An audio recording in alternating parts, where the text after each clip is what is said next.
Hey, Courageous Conviction, Eric here. I want to talk a little bit today on, I just recorded the first version of this and I didn't like it because you could feel my frustration. But I want to talk a little bit today on the safety factor of what's happening at the border right now, the border crisis. And it's a real issue, a bigger issue than what you realize. Because people might think that, well, the Texas National Guard's kind of delaying the immigrants coming in and so forth.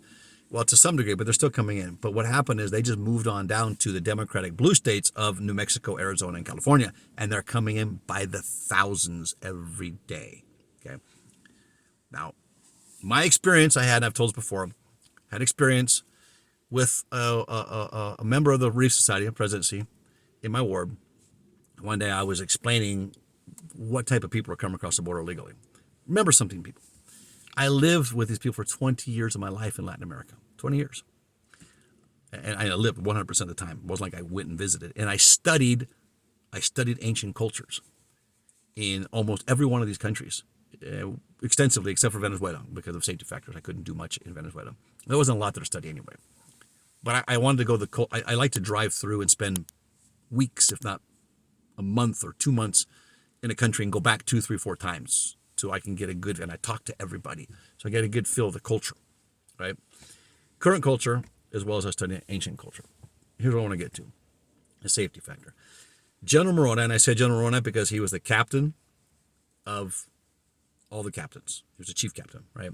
And he was given all charge of all military affairs. That's a general, right? So I refer to him as General Moroni. So General Moroni, first things he did was encourage people to fortify their homes. Now, our prophets told us to do the same thing. We fortify our homes in 2 ways, though. We fortify them spiritually, and we had to fortify it physically. Elder Bednar said a few years ago, too, it said that, look, because we don't talk about food storage and preparation for emergency and so forth, doesn't mean it's still not a commandment. It doesn't mean it's not a commandment anymore, that we've changed our mind. It's the same thing. It's just you guys have sort of learned this now, right? Well, they thought it for, 50, 60 years. We should have been prepared for this. Anybody who read The Naked Communist saw this coming. That was written back when, the 60s? 70s maybe? Something, I don't know.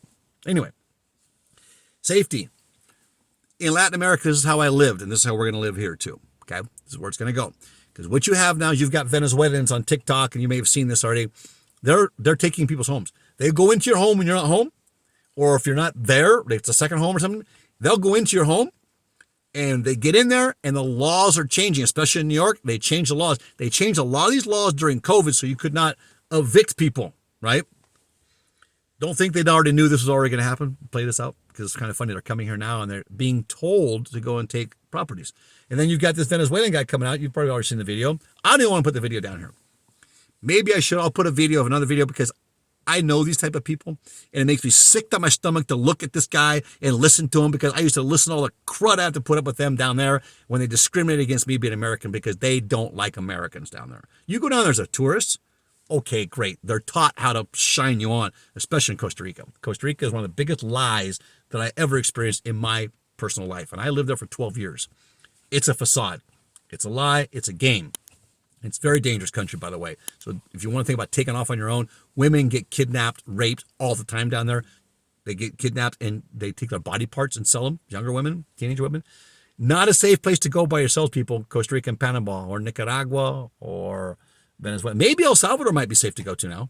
That might be the safest place because somebody did something about it. But nobody's done anything about any of these other countries. It's still the same socialist, fascist, Marxist governments that have always been there. They just changed it up a little bit in the style, right? Because they realized they got to have a little capitalism in to make it work and give people the hope, and then they just suck their earnings from them. Like Canada does. Well, Canada paying 60% in taxes now, something like that. So safety. General Moroni said, fortify your homes. We need to fortify ourselves spiritually and temporarily. That would even be getting a gun. Now, remember something. These people come in these homes, you could be there. Not just are they coming home. Now, Chile has what they call theft tourism, where Chile, the Latinos don't have the visa to come to America. So the Chileans can come into the country with just their passports. So what are they doing now? They come here, they target a nice neighborhood, they stake it out beforehand because they can go on Google Maps and they can see everybody's property. They can study everything about everybody's property. Thank you to Google. And they can study it. They come here. They already know where they're going to go, how they're going to do it. They come, they rob, they ship it all back home. They get on a plane, they go home. That came out a couple days ago. That's a new industry of tourism, by the way. So paid for by you and I. The idea is, here's what 2nd Nephi stated. And we went over this and didn't touch on it in Come Follow Me. Not to the point where I'm going to talk about it now. And this is my problem with Come Follow Me. It doesn't get into the real dirt doctrine. I'm not saying dirty doctrine, but the real dirt. In other words, getting your hands dirty, digging in, doing the research to figure out what that doctrine's about, what the warnings are about. We're not doing that right now. Why? Well, because it would probably offend some people.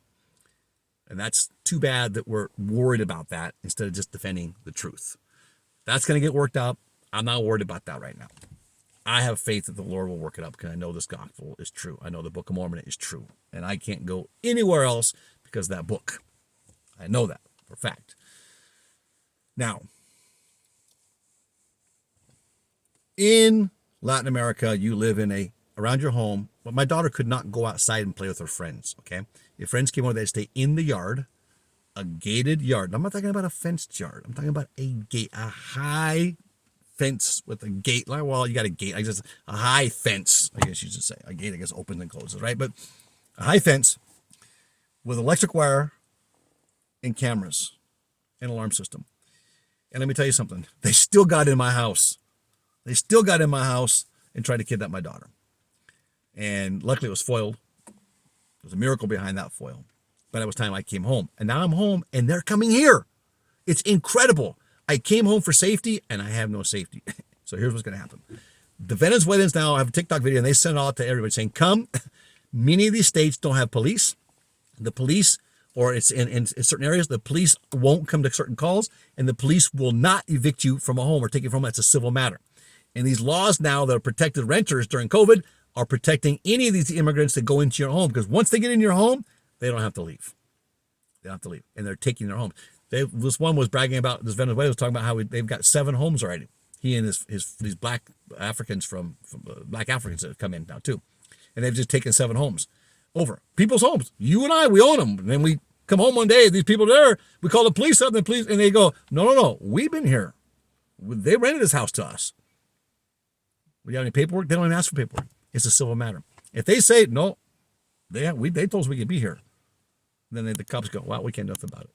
So if you're going to call the police, you got to call the police and say, there are burglars in my home right now. These are burglars. They're robbing my house. If you come home and say, well, I just came back and they were in my house, then they're going to say, well, we're renting it. Guess what's going to happen to you? You're going to be on the street. And you say, you're exaggerated, Eric. Yeah. Mark my word on it. I've also been warning for the last 3 years that this invasion was going to take place and that this was going to be full of criminals and we were going to watch America just completely collapse. Now, I didn't think it was going to be now. I thought it was going to be longer. My students are calling me up now going, Brother Eric, I thought that this was going to take place down the road. It's incredible how fast it's happening. Yes, it is. Now, why do we know this is happening? Well, it's prophecy, right? First Nephi, Chapter 1, we're going to go through that, and it talks about Lehi had a dream. Anybody who brought here to this land, this promised land, we're talking about America now, because you can have references that shows, it brings it back into this country, would be overrun by the countries, and our inheritance would be lost to them. That is the warning that Lehi gave to his descendants and to us, and that applies to today. And we're being overrun and our inheritance is being taken from us. Why? Because we're too doggone apathetic in our callings. We're too apathetic at church. We're too worried about offending somebody, and we're not standing up for truth.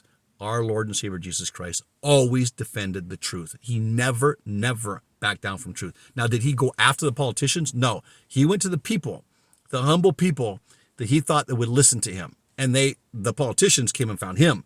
But a lot of his discourses are directing now the politicians. So he directed it.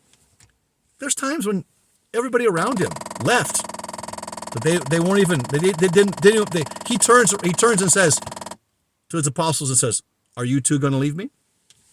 Excuse my car. This is another thing. This car, the computer, it's on. It just does things and adjusts itself while you're just sitting here. So it listens to everything too, you say. Our privacy is being breached. Anyway, here's what I want to say, is that we need to get the Spirit with us, and really important that we work hard to get the Spirit with us now. and get our lives in order where we have that spirit with us. And it's not going to be easy because we're working more jobs because of inflation. Now we got stagflation. The reports came out this week that inflation is going to continue for a while, for much longer. That's being reflected in the market. The crypto market was going up and then waiting for that news. We got news, that leak of that news coming out, slowed it back down again. I still think you're going to see the crypto market take off a little bit. The stock market you saw taking off for whatever reason. I don't know. That should be scary as well. Why is that moving? But why are all these big players pulling out of the stock market right now and selling off a lot of their own stock? That should be another question. Hey, my home, I'm going to wall myself in. I know you can say, I don't want to do that. Well, unless you want to wake up one day and find you out of your home or find one of your children kidnapped, then you're going to have to do it. It's just, we're getting to that point. And so I guess maybe now people will start toughening up, and, you know, tough love works much better than teddy bear love, right? Because love really is hard. Love is not easy. Love is not easy to do. And love means we have to tell the truth. Like do I love you if I come and just tell you whatever you want to hear to make you feel better? That's not love. That's lie. That's lying to you. I'm deceiving you. That's what the government's been doing to us. They're deceiving us, so telling us stuff we want to hear until we feel better, and we don't stand up and do anything about it. Like, I'm not asking you to take up arms. At least not at this point. What I'm saying is that we need to lift up our voices. We need to educate ourselves on what's really going on. Find good sources. I'll put a video down below and show you what's happening. This Venezuela, you can listen to them and say, come, take it. It's easy here because these people, the laws allow you. If you take the home, they can't go back in. So we're going to have our police force, by the way, arrested the woman, the owner of the home. They took the owner of the home to jail. They arrested her and left the 3 squatters, because that's what Latinos like to do. They like to squat. They steal land. I'm dealing with this deal in Costa Rica. Stole a bunch of our land down there. And that mentality is coming. Their mentality is this. Some good people, some of my students. But if you ask them about gun rights, oh no. Guns only belong with the military, and they're going to vote for that. So in other words, they'll vote blue. I don't care how good the people are. They are socialists, and 90% of them feel that socialism is the correct form of government. And they're going to come here and they're going to vote socialist because they think they can have the American dream and everything will be given to them and it'll be a lot better. Why? It's the lack of education. Sorry, that's the facts. They don't get it.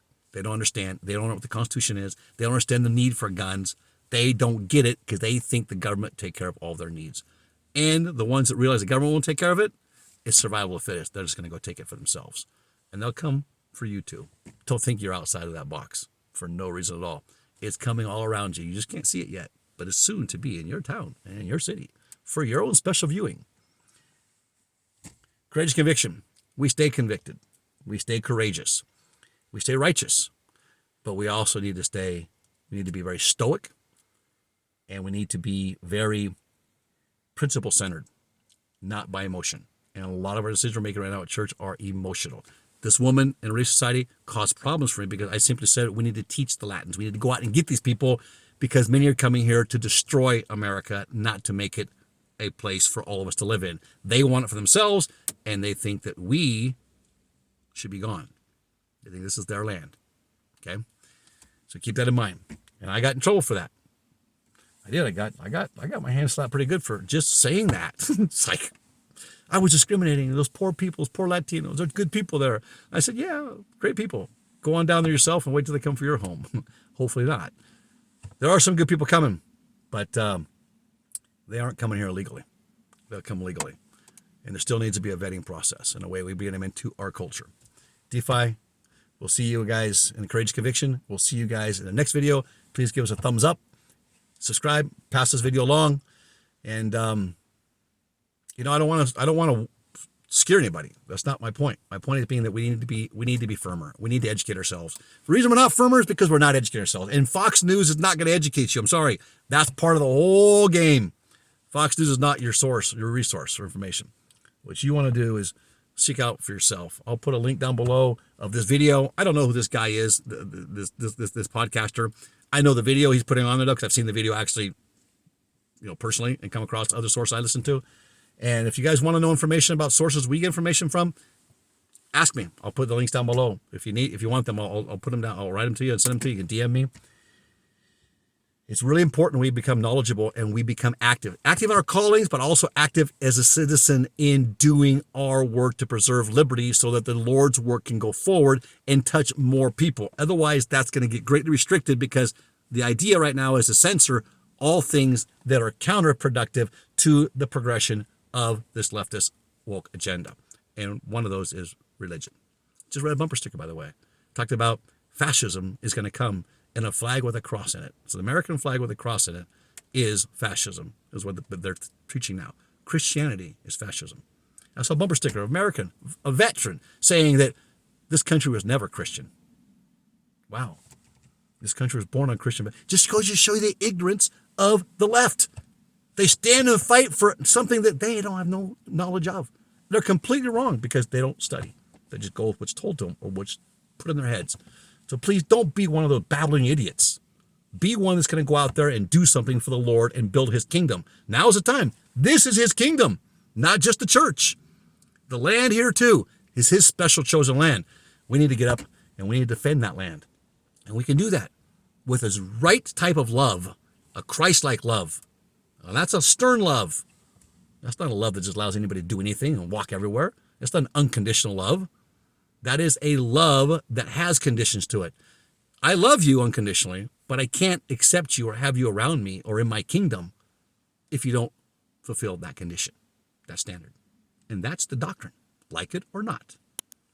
Courage Conviction. See you in the next one.